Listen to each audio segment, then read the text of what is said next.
for the hardest-hitting show in talk radio. The true progressive voice since 2012. This is Southpaws.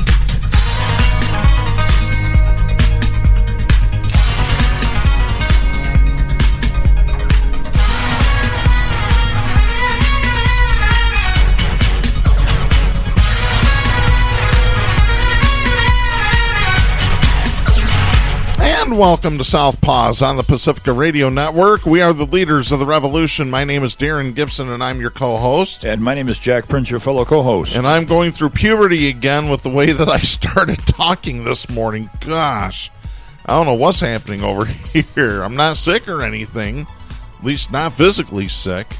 Mentally, that could be a different story, and maybe I'll talk about that if we get time. But we got a lot to cover today. It looks like we're barrel rolling toward impeachment. I don't know. Roll out the barrels. Let's keep going. Out the barrels. Oh, God.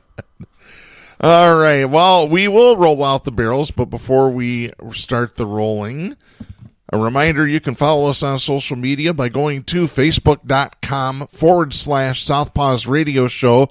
You can follow us on Twitter at Southpaws Radio. You can become a patron of the show at patreon.com/Southpaws Radio. You can listen to the show anytime you like at Spreaker.com. Do a search for Southpaws there. You can find us on the iTunes store under podcast. Do a search for us. Once you find our logo, you've found us. And, of course, our podcasts also go to our YouTube page. Just do a search for Southpaws Radio on YouTube, and you'll find us there as well. Plus, you can listen to us on Pacifica Radio, including KCEI-FM Taos, Mexico, KZGM Kabul, Missouri, and at Global Community Radio Channel 1. We're on every Monday night at 9 p.m. right after Democracy Now! Make sure you check us out there as well.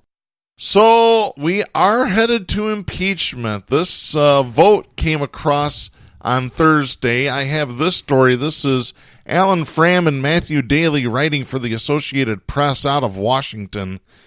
Democrats pushed a package of ground rules for their impeachment inquiry of Donald Trump through a sharply divided House Thursday, the chamber's first formal vote in a fight that could stretch into the 2020 election year. The tally was 232 to 196 with all Republicans who voted opposing the resolution. Just two Democratic defectors joined them, freshman Representative Jeff Van Drew of New Jersey and 15-term veteran Representative Colin Peterson of Minnesota, one of his party's most conservative members. Both represent GOP-leaning districts. Well, right there's two opportunities for actual progressives to primary these holes out. And I'm in a mood today. I am really in a very, very bad mood. I think we all are. I think we're all anxious to see the nightmare on Pennsylvania Avenue end in the shadows of Halloween here. That's about it, too. Welcome to my nightmares, Alice Cooper used to sing. Oh, God. Yeah, Alice Cooper, he's another Republican conservative jerk. Let me continue here. Though the vote was technically over the rules that will govern the process, each side used it to accuse the other of having already decided whether Congress should wrench Trump from office. It also underscored how, for now, lawmakers on each side are comfortable with their approaches to next year's presidential and congressional elections. Democrats have been buoyed by polls showing growing public sentiment toward investigating and even removing Trump from office, while the same surveys have shown GOP voters standing fast by him. Well, now you know which part of the population has brains that actually work and which ones don't. Like I said, I'm in a mood today. I don't care. Don't care if I get kicked off the air. Don't care if I offend people. Don't care. Don't give a shit. Yeah, you know, sometimes with that type of backdrop, we have some very powerful shows, and I think your mood is indicative. I really do. I see these ridiculous comments by Lindsey Graham claiming that the impeachment charge of being a witch hunt is accurate. I got one question for you and any listener out there. You got two punches to take out Trump. You have the impeachment, which was voted upon yesterday. got through the House, headed to the Senate. It's not headed to the Senate because the House does the investigation. The Senate votes on whether the impeachment goes through, whether there's a conviction. Right, but the final say ends up in the Senate House where it's going to win or lose. And people are saying, obviously, the Senate is controlled by Republicans, so there's a good chance that Trump, sometime in the future, before the 2020 election in November next year, will put a flag up of victory over this. I think it's worth a chance. We've said that on this show. Yeah. I really do. I think you need to get dirtier, not lighten up. I say dirtier, I mean you need to go after him with your teeth clenched and your fist in front of your face. But the problem is, if that number one plan doesn't work, we really don't have a number two plan ready to go. Well, we do. His name's Bernie Sanders, but then you've got the Republicans that... But what are the odds? I meant to say Democrats. Hell, they're the same thing these days. Hey, according to what I hear, there's going to be more Republicans that listen to Fox News that have a chance, would probably vote for Bernie than those who listen to MSNBC or CNN. Yeah. But those two punches we're going to talk about this morning. The one we're concerned about isn't the impeachment, although we've got some suggestions for that. The one we're looking at is, where is there a mounting campaign of synergy in the Democratic Party 11 months away from D-Day? They must be coming to get me. I hear sirens outside. If they stop in the front yard, I got an attic I can push up there. Yeah, there you go. You hide me like Anne Frank when they were hiding from the Nazis, her and her family. Well, might as well be the Nazis at this rate. Holy crap. All right, Thursday's measure defined the procedures lawmakers will follow as they transition from weeks of closed-door interviews with witnesses to public hearings and ultimately to possible votes on whether to recommend Trump's impeachment. The vote, which occurred on Halloween, drew a familiar Twitter retort from Trump, quote, "the greatest witch hunt in American history," end of quote. Yeah. Here's the witch hunt. Yeah, here's what I think about Trump's assertion. Yeah. Right there it is, folks. Can't you smell it? Can you spread some of it over on Jim Baker this morning? The guy that said, if Trump is impeached, Christians will die one after another. At this point, let them. There's my controversial statement for today. You're thinking, hey, get a little synergy going, right? Yeah, absolutely. You know, hey, it worked for the French. They rolled out the guillotines and started lopping heads off. Things changed then. It worked for Spain, too. Uh-huh. Well, and we'll get to that. There's a church. We'll get to that a little bit later. Democracy Now! Had a great article about the anti-government protests that are happening all around the world. Why aren't they happening here is what I'd like to know. We do have some union protests. We're going to mention that as well, folks. Stay tuned. Yep. White House Press Secretary Stephanie Grisham accused House Speaker Nancy Pelosi and the Democrats of, quote, an unhinged obsession with this illegitimate impeachment proceeding, end of quote. Yeah, really, Stephanie. During the debate, Democrats spoke of lawmakers' duty to defend the Constitution, while Republicans cast the process as a skewed attempt to railroad a president whom Democrats have detested since before he took office.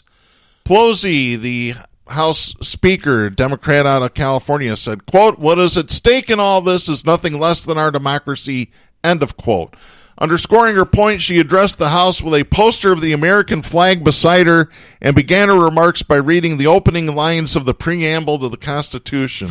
Yeah, you remember that document. That's the one that Republicans trample on to restrict abortion rights, your free speech, to basically kill off anybody who's a progressive and kill off the peons when they're not helping the rich make money. Like I said, I'm going to be controversial today. I don't care. Let me continue real quick here. Consider it therapy. Yeah, exactly. She also said the procedures would let lawmakers decide whether to impeach Trump, quote, based on the truth. I don't know why the Republicans are afraid of the truth, end of quote. Because most of them wouldn't know if it bit them in the ass. They wouldn't know if it was the truth. House Minority Leader Kevin McCarthy, Republican of California, contended the Democrats are trying to remove Trump simply, quote, because they are scared they cannot defeat him at the ballot box, end of quote. Well, they won't defeat him at the ballot box if they put a centrist Democrat as the candidate. Let me just tell you. Another wishy-washy corporate candidate.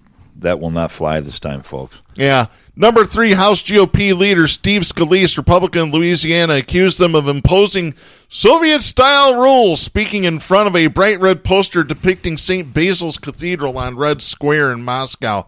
No, that's your boy, Steve. That's your boy, Trump. Married to a Russian, doing Putin's will. That's your boy. That's your boy. Getting his debts paid. Yeah. Independent Representative Justin Amash of Michigan, who left the Republican Party earlier this year after saying he was open to considering whether Trump should be impeached, also backed the measure. You know what? I'll give credit where credit is due right now. I've had my disagreements with Justin Amash over the 7 years that I have done this show. I have called him out. I have invited him onto this show. He has never appeared on this show. But you know what? I'll give credit where credit is due. I don't think people in this generation remember the great book by JFK called Profiles in Courage. And like Malcolm said, we don't care where the truth is spoken. We don't care as long as the truth is spoken. So I got to say this was an example of great political courage, especially here in the smelly west part of the state, Republican stronghold, for this guy to stand up. And like you said, we've had lots of disagreements. Let's get a trend going. Mm-hmm. Who's the next guy? The second guy is tough, then the third guy is easier, because that's the key to actually kicking the bum out. Yeah.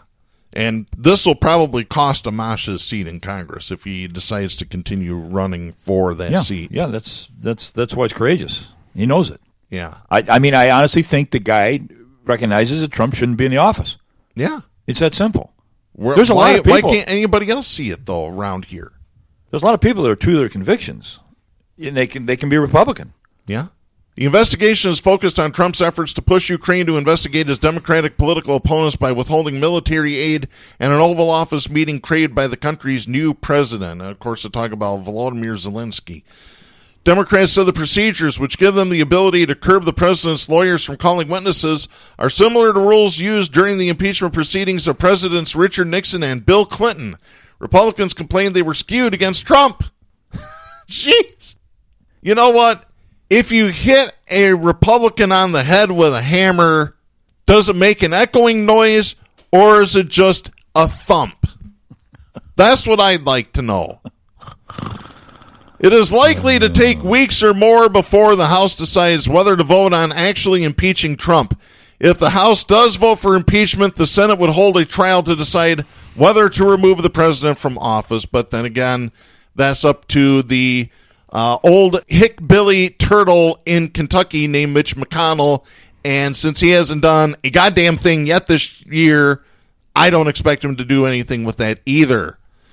Both parties' leaders were rounding up votes as Thursday's roll call approached, with each side eager to come as close to unanimity as possible. Republicans said a solid GOP no vote would signal to the Senate that the Democratic push is a partisan crusade against a president they have never liked. No, it's just called confirmation bias and cognitive dissonance on the side of the Republicans and conservatives. Let's just call it what it is. Democrats were also hoping to demonstrate solidarity from their most liberal elements to their most moderate members. They argued that GOP cohesion against the measure would show that Republicans are blindly defending Trump, whatever facts emerge. Let me tell you why they're blindly defending Trump. It's an election year coming up. That's all it is. Guess who needs money to run the re-election campaigns? All the politicians do. Can you imagine what kind of fundraising a Republican lawmaker who backed Trump would get if Trump showed up with his dunce hat? I mean MAGA hat, folks. I'm sorry that you wear a MAGA hat, you're a dunce. It's the 21st century equivalent of a dunce cap, that maggot hat. And yes, maggot, M-A-G-A-T. You are a maggot if you wear it. Republicans said they'd use the vote to target freshman Democrats and those from districts Trump carried in 2016. They said they would contrast those